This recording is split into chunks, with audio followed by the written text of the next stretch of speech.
there could be cascading collapse within the Russian banking sector at some point in the coming months. As they sold over $900 million worth of gold to China last month. Once soldiers are not getting paid, we can actually start to see systemic collapse within the military. Interest rates are at 21%, and Russia's literally printing money. The Russian economy is very weak. The currency has a very questionable real value. What are these economic indicators that would signal Russian collapse?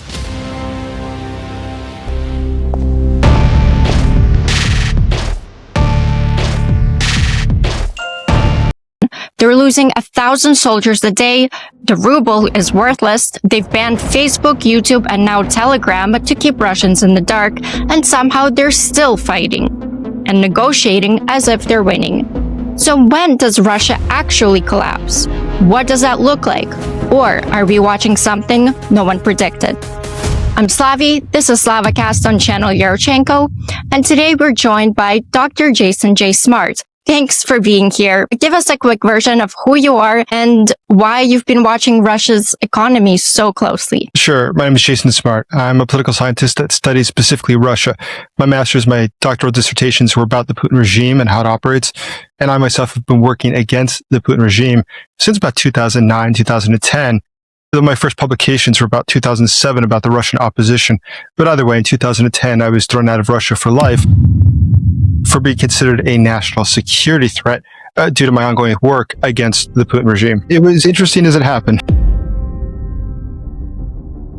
Russia floated a $12 trillion economic cooperation package to the US. What's Russia really trying to accomplish here? Is this about normalize relations and get sanctions lifted, or does Witkoff actually believe there's business to be made with a collapsing petrostate? So I think that we can look at this from a few different sides. On one side, we have what is Russia's stated interest, which is then the war, which seems quite improbable. I don't think they have an interest in ending the war right now. But there's a secondary and tertiary thing that has been achieved at the same time. On one hand, Russia right now is hoping that the United States and other countries will agree to the terms that it wants. That is, that Ukraine gives up its territory, that Ukraine does not get security guarantees, and things like this. But in exchange, it holds out this mythical carrot that one day there'll be a $12 trillion deal. Now, why Russia is doing that right now, if they don't want to end the war, is very simple. They understand that if they get buy-in from the West right now, that's already going to be the new starting point for future negotiations. So right now, if the West were to say, sure, we no longer acknowledge that Crimea is part of Ukraine, for instance, then the next time that there's talks or negotiations, they're not going to start by discussing whose is Crimea. They're just going to say, we've already established that it's part of Crimea's. So Russia can get as much territory as it can right now in these negotiations, even if they fall apart. They set the grounds for better negotiations in the future. But on the other hand, I think that there's a strong desire to split what they see as the alliance across the Atlantic between the NATO countries and the United States.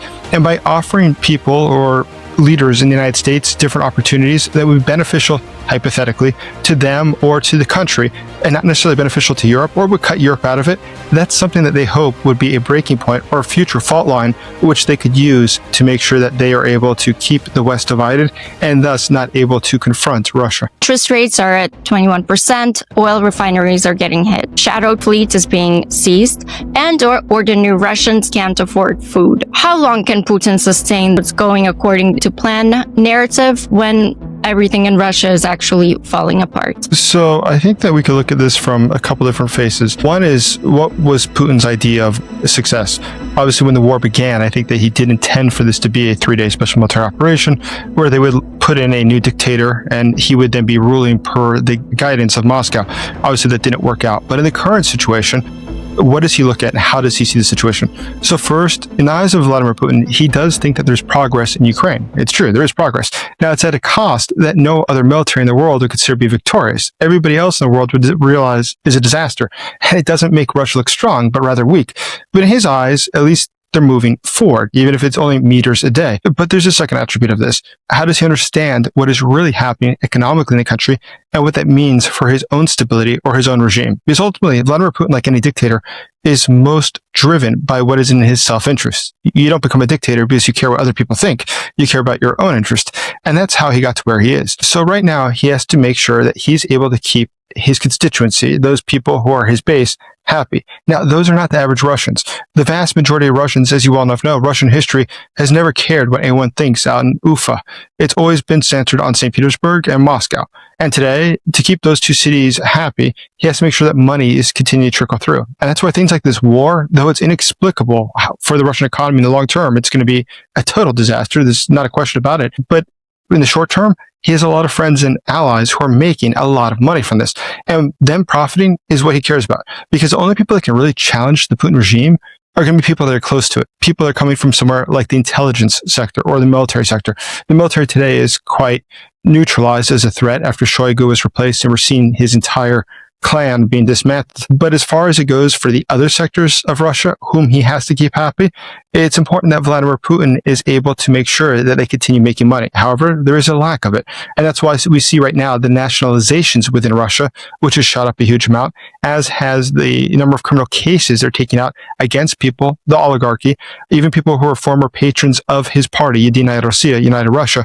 It changes nothing. The fact is they need money, and they need to make sure those who have the potential, the monopoly of force, the monopoly of violence in political science, the ability to use weapons, those would be the intelligence service today. As long as he keeps them balanced, keeps them on his side, he feels that he'll be secure. But he is prioritizing today. Ukrainian drones are hitting oil refineries weekly. The West is seizing Russian shadow fleet. Ukraine maintains this tempo, and the West keeps grabbing tankers. How many months before Russia's oil revenue engine actually seizes up? So it depends on a few different things. So we have to understand that Russia, in all circumstances, is going to be in an increasingly difficult situation due to the lack of revenues coming from gas and from oil. Russia historically, in its national budget, which is less than 600 billion, but let's say more or less, it's about 25, maybe 45%, that's coming from currently from oil and gas. But if that's further cut down, if that's further reduced, Russia's going to have a real problem. Now, we've seen that recently in the case of India, which buys typically about 45% of Russia's oil. China buys almost the rest of it. But in the case of India, they've recently said they do not want to buy more Russian oil. And more than that, they've in fact stopped 3 different tankers off the coast of Mumbai to enforce the sanctions. But let's go to China. Now, in the case of China, of course, they're the ones that Russia was really counting on. But today, for Xi, the dictator in China, it's very obvious that Russia can offer very little. China is not an ally of Russia. China is taking advantage of the situation as best as it can. And that's why they're limiting their energy imports. And they're also doing less right now, such as completing the Siberian Power Project, which was to bring more gas directly from Russia to China.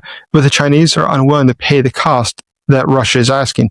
China is not willing to do anything more than ask for more and more discounts every time, which means there's less and less profit for Russia. For Russia as a whole, though, it doesn't seem that it's conceivable that the country can make it the rest of the year without some sort of a serious economic catastrophe. And then the thing that interests me the most is actually not even the oil and gas sales. It's what we see going on in the banking sector. If you look at the banks and the lack of liquidity that they have, it's a problem. The fact that so many of them are engaged in repo loans, where the central bank lends them money at a short period at a high interest rate in order to cover weekly cash requirements, that means that, okay, they don't have cash to cover basic things. We've seen the government now limit how much money people can take out. And the reason they're doing this is because they're worried that if everybody starts showing up at one time, they'll have bank runs. But it goes one step further. To finance the war in Ukraine, which is already more than 7% of GDP, they're also reliant heavily on taking out loans, large loans, from the different banks in Russia. Now, at this point, some of them have a toxicity rate or a percentage of their loans that are toxic that's about 25% or more. In a normal country, like if this was in the West, if it was more than 5%, you'd have intervention by the central bank. It would be a significant event. But in the case of Russia, they're not doing that. They're continuing to take out money from the banks. The problem with lending money to the military is that if they go and they produce, let's say, tanks, those tanks won't be available in a week to then resale or to even scrap for metal because they roll off into Ukraine and get blown up. That means that money just disappears. It burns. In this case, we're seeing that same thing happen in Russia. These banks are not going to have the liquidity they need to be stable. And that's why even if you look at the think tanks that are close to the Kremlin, they've been predicting now for a few months that there could be a cascading collapse within the Russian banking sector at some point in the coming months. Very interesting. What are the specific economic indicators that you're watching that would signal imminent Russian systemic failure or Russian collapse? I mean, banking liquidity is probably the most important one. I think that the banking system is probably the most interesting that's going on. I think that if we look at what's happening there, if we see more restrictions in the coming weeks or months, what people can do with their cash, if they can take it out or how they can move it, or if they can exchange it, these are very interesting things. I think another interesting factor is what we see going on with the sovereign wealth fund. They're selling off a lot of things that are sort of unexpected, like their gold supplies. They sold over $900 million worth of gold to China last month. That's a lot of gold, but a lot of people say it could have actually been 10 times more. What's fascinating about that, though, is consider this. The Russian economy is very weak. Their currency has a very questionable real value. And as a result, you would imagine they'd want to have gold because it can back up what they're trying to do. But the fact that they're selling off shows you how hard up they are for currency. But it also probably shows us that people in the elites, like the owners of the banks or those in the oligarchy, are probably themselves buying gold from Russia to get rid of their rubles because they want to dump them before they lose their value. What's Russia's current daily oil revenue versus their daily war costs? So per week right now, it looks like Russia's taking in about $1 billion of revenue from the sale of oil. Now, what's interesting about that, and it's important to note about oil, is that it is something that you can transport around the world, as we see, obviously, with the shadow fleet. Gas, though, is where it's getting the most interesting. Gas is much harder to transport, and that's why it's so important to have somewhere like China. But if China really picks up on that and decides it's not going to fall through, that's a problem for Russia. Now, if you look at their overall budget, it's about 47% of the entire budget is going to the military. Officially, 42%. I misspoke, 42%. If you consider that, and consider the fact that oil and gas are both dropping off at the rate, it's almost on parity as to what the spending is for the military and what the revenues are for oil and gas. Now, importantly, in the case of Russia, as you're well enough aware, the vice minister of defense is the niece of Vladimir Putin, but her husband is who? Her husband is a minister of energy. So in tandem, they're working. On one side, he takes in about 45% of all the money that Russia gets.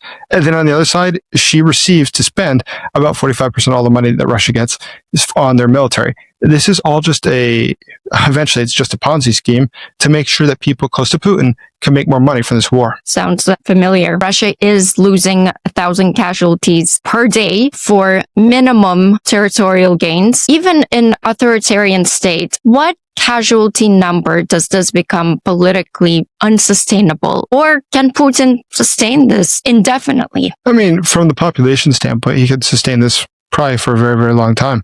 I don't think there's any problem from that side. And within Russia, there's not going to be any sort of a organized movement against Putin. Now, keep in mind, who is most likely to be affected or most likely to really know what's going on the ground in Russia are going to be people that are close to him. So if you're coming from the intelligence background, they probably know this, but they support Putin anyways because that's their future, their power, their ability to get wealthy.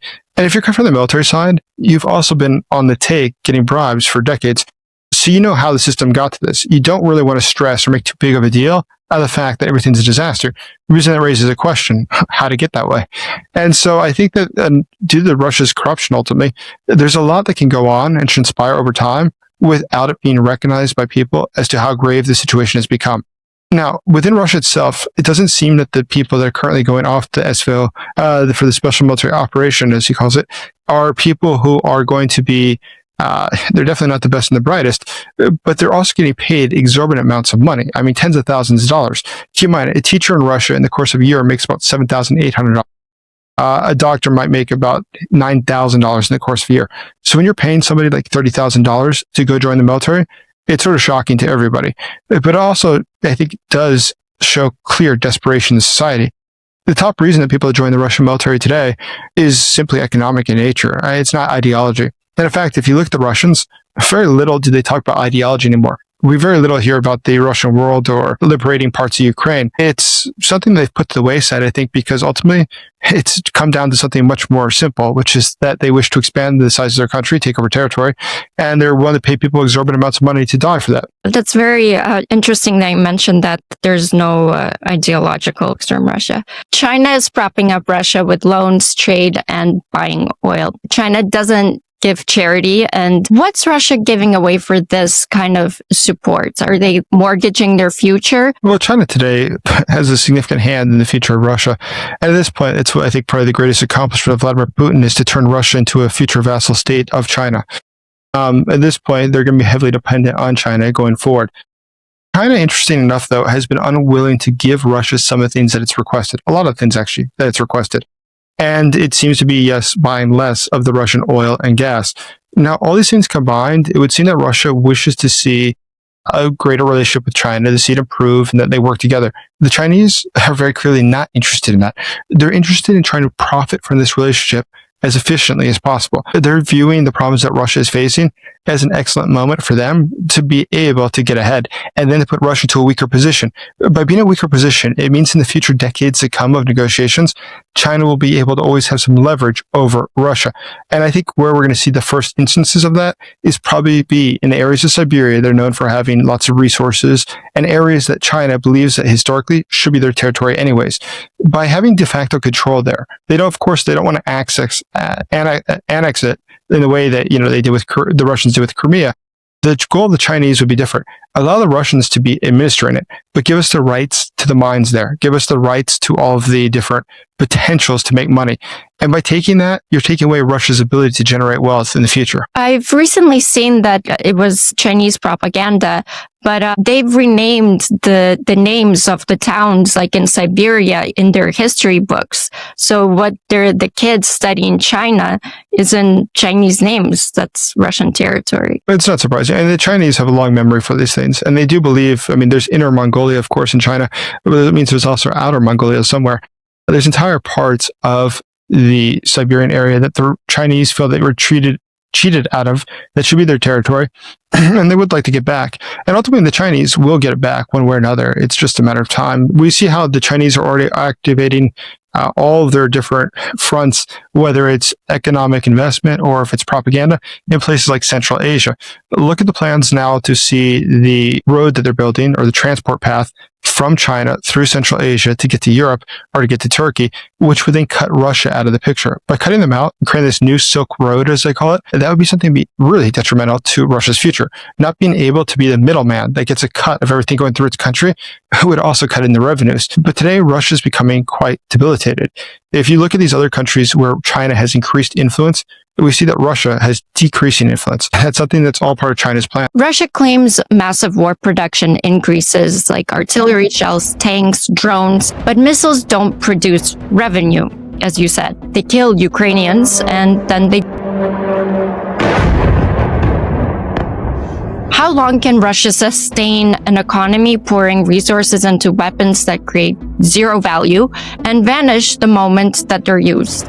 Well, it's going to be very difficult for Russia to continue paying for, obviously, but I think the question would be, why would they continue doing it? Because obviously, from an economic standpoint, it doesn't make a lot of sense.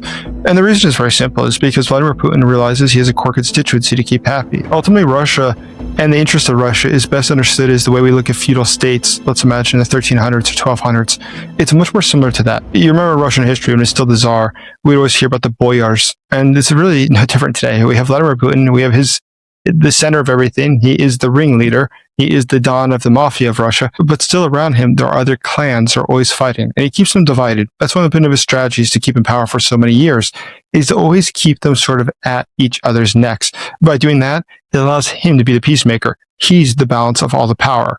And so by continuing that role that he's been playing for all these years, he's able to make sure that they are going to have to always go through him to achieve anything or to accomplish anything.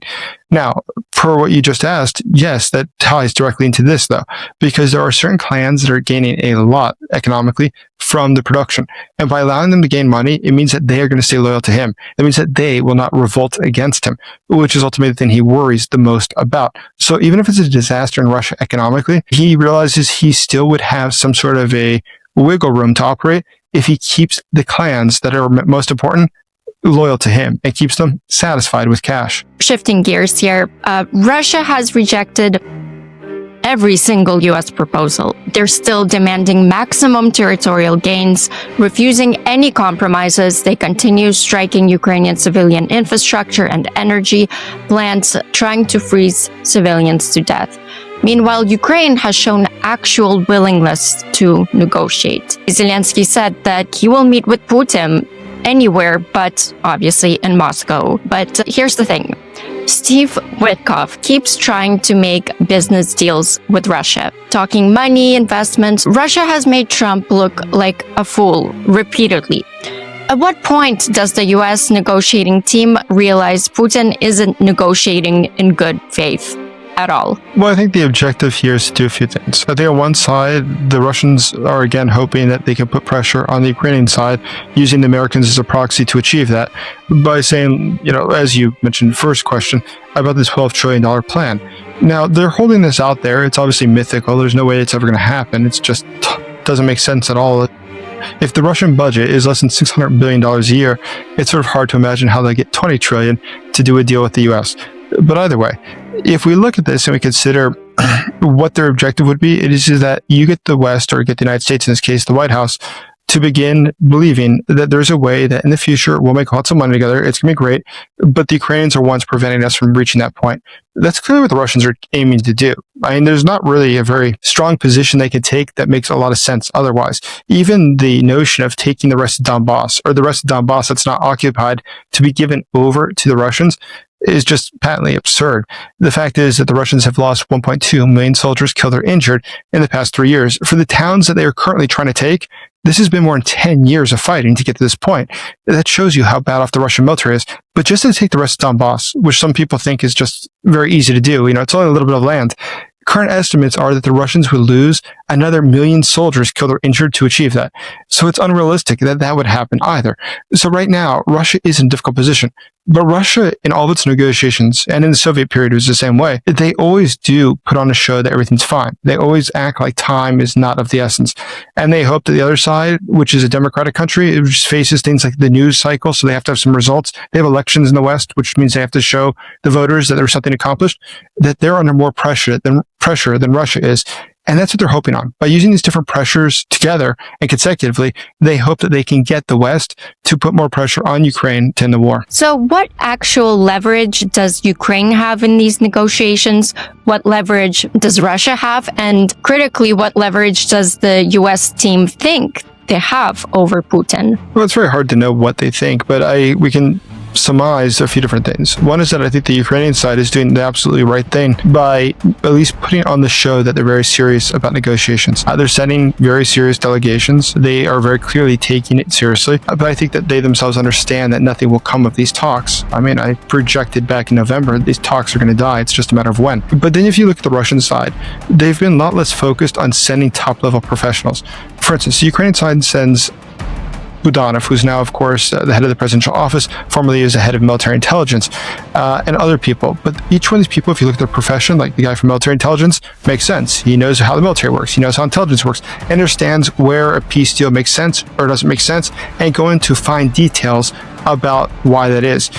The Russians send Dmitriev as a sign. Kirill Dmitriev is borderline a family member of Putin due to the close relationship of his wife with Putin's daughter.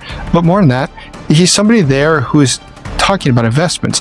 It's because they realize, that is, the Russians realize, we're not going to even send our top military people. We're not going to send our best people who understand why the map should be drawn this way or that way. But we're just going to send somebody who we hope can sweet talk the Americans into making a deal that's against the interest of Ukraine. Now, ultimately, Ukraine, though, has to keep playing this role to show that it is serious, that it's not being dismissive, so it can't be accused of being the one reason that this all broke up. The Russians, they obviously don't want to negotiate either, but they're going through the steps necessary to at least try to show the Americans that there's interest in a larger future if they work together. Russia banned Facebook, Instagram, throttled YouTube to 20% of normal traffic, and now they're throttling Telegram and forcing users toward the state control Max app. Putin has systematically cut off every platform where Russians could access independent information.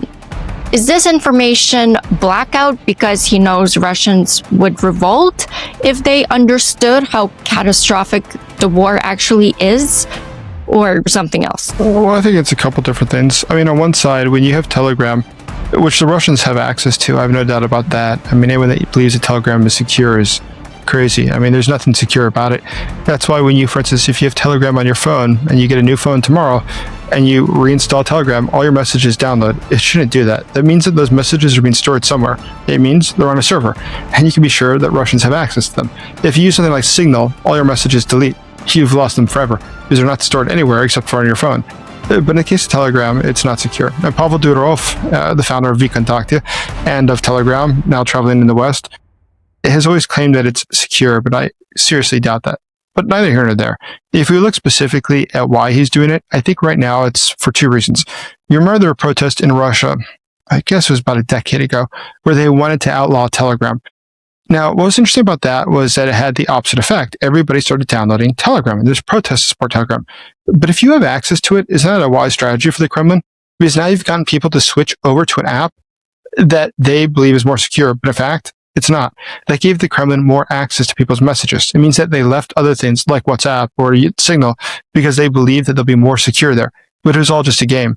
Now, in the case of the current situation, we can't know exactly why the Kremlin is doing it. One aspect of this, undoubtedly, is that they wish for more people to switch to Max. That's probably true, because Max has had such a poor performance so far that they want more people to start migrating that way. But ultimately, I seriously doubt they'll get rid of it totally, because if they got rid of it, that would be a huge loss of potential to be able to monitor people in their own society. Yeah, absolutely. Russian economic collapse. Massive casualties, worthless currency, elite infighting, and historically this recipe produces revolution. So give us your honest prediction. How does this war actually end, and when? I think the most probable outcome will be a significant decline in the Russian economic situation, which makes it no longer feasible to continue fighting the war. I think it'll be much more similar to a World War I sort of scenario of how Russia got out of the war than it's going to be to anything else. And what I mean by that is this. In the case of World War I, you'll recall that the soldiers started to, en masse, to ditch their weapons and start running away, to be fleeing, deserting from the military. But that happened, and it got much worse, once they had the problems with inflation. Once soldiers stopped getting paid, then they had real problems. And I think that we're already starting to see that. Once we start to see these problems where soldiers are either not getting paid, or the soldiers are getting paid, but it's in a currency that no longer has significant enough value, then they realize it's no longer worth it. And then at that point, we could start to see significant breaks in the Russian military. We can actually start to see systemic collapse within the military. But back in Moscow, that's also possible. Let's remember, Vladimir Putin is already 73 years old now. He's not going to live forever. And if you're looking at the situation, you should realize that if your clan in the Kremlin is not popular right now, and it's got problems with other clans, well, if those other clans come to power, that means that they, undoubtedly, are going to liquidate you and your family and take all of your assets. So the wisest thing you could do, and game theory would argue you should do, is be the one that makes the first move. You should be able to go in and take the power now so that you can guarantee your own future. Even if you love Putin, he's not immortal. You have to make sure that you guarantee your future success. And the way you can do that is by taking the reins yourself. Very interesting. Jason, thank you so much for being here. This was a great episode. This is Slavacast, and if you enjoyed the show, please subscribe, like, and share, and comment. It really helps the channel. Jason, thank you so much once again. Thank you. Have a great day. But we can also give ceasefire for Russians if they will do elections in Russia.